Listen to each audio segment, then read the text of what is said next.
Kumusta mga brad? Kilala nga po ang V-Strom ni Suzuki bilang isang malupit na adventure bike at adventure touring bike sa buong mundo. Yung ibang participant nga po na sumasali doon sa sikat na Busabos Ironman, Suzuki V-Strom po ang gamit nila. Etong brand kasi na to, may napatunayan na rin talaga. Syempre, kasali lang naman siya sa The Big Four. Kaya pagdating nga po sa quality, walang duda, matibay talaga.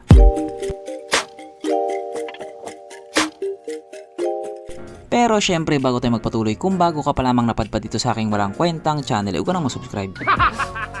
So yun na nga, pagdating nga po sa kategorya ng adventure touring bike or adventure bike, isa po ang Suzuki V-Strom sa pinipili ng mga tao. Syempre ando na nga po tayo matibay, gwapo, at higit sa lahat, gwapo din yung presyo.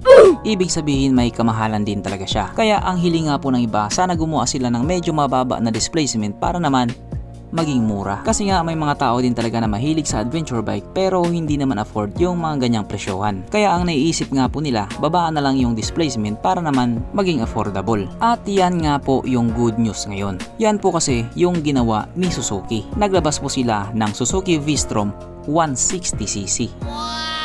Unang tingin mo pa lang sa motor na ito, hindi mo talaga may pagkakaila, V-Strom na V-Strom talaga siya. I mean, kamukha nga po niya yung mga higher cc na V-Strom. Kaya nung nakita nga po ito ng mga tao, talagang natuwa sila.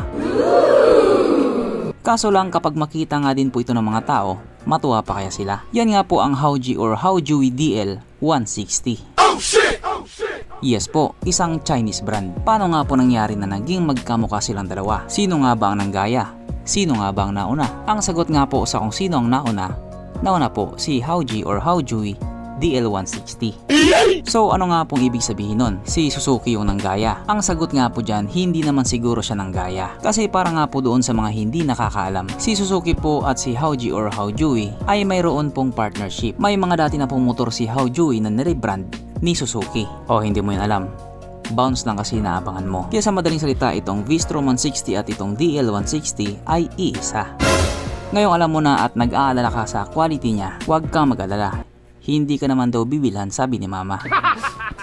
Syempre matibay yan, dumaan naman sa quality control yan. Hindi naman basta-basta maglalabas ng motor si Suzuki na mapapahiya siya sa uli. Syempre Suzuki, quality. Kaya dahil dyan, pag-usapan na lang natin kung ano bang meron sa motor na ito at kung gaano nga ba talaga siya kaganda. So ito nga po ang bagong Suzuki V-Strom 160 na mayroong 162 cubic centimeter engine displacement, 4-stroke single cylinder at naka single overhead cam, naka electronic fuel injected, kaso lang ito po ay naka air cooled pa din. Panisan sa Honda Click 125. Pagdating nga po sa kanyang power, ito pa ay merong 14.8 horsepower, 8,000 RPM, 14 Nm of torque at 6,500 RPM. Na ayon nga po sa mga taong nakagamit sa motor na ito po ay kayang tumakbo sa bilis ng 122 km per hour. Pero kapag yan nga po dinala sa Pilipinas, panigurado abot ng 150 kph yan. Syempre, ibang usapan na kapag Pinoy na nakasampa.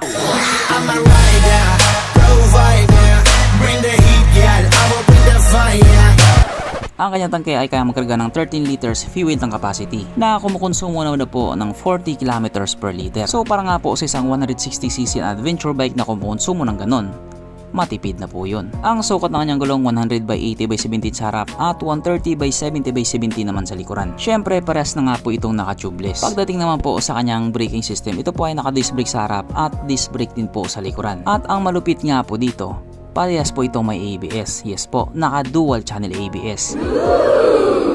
Pero baliwala pa rin yan kapag sobrang kamuti mo na sa kalsada. Ang kanyang seat height ay mataas na 795mm at 160mm naman ang kanyang ground clearance. At ang motor nga po na ito ay may kabuuang bigat na 148 kg. So para nga po sa isang adventure bike na tumitimbang ng ganon, medyo may kabigatan nga naman talaga siya. Pero syempre, what do you expect? Adventure bike nga yan. Kaya tama lang din yung bigat niya. Mapunta naman po tayo sa iba pa niya mga features. So ang ilaw nga po sa motor na ito, naka-LED po yung headlight tsaka yung taillight niya. At naka-bulb type naman yung kanyang mga signal lights. Kung titignan nga po natin yung headlight niya, V-Strom na V-Strom talaga. Ganyan nga po yung trademark ng headlight nila. Sinabayan pa ng dilaw na fairing, siya na talaga. Wala nang duda. Ang kanyang gauge panel ito po ay naka full digital. Napabilog nga po yung hugis. Ang kanyang susian hindi po ito naka keyless.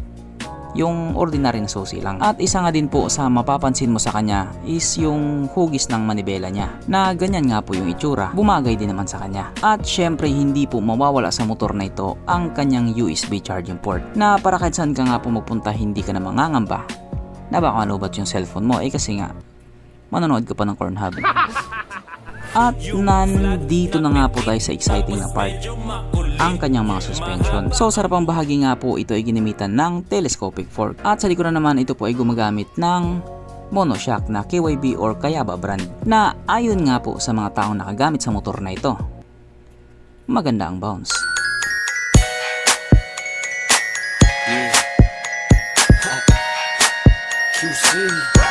At dahil ayokong nabibitin ka, meron pang isa.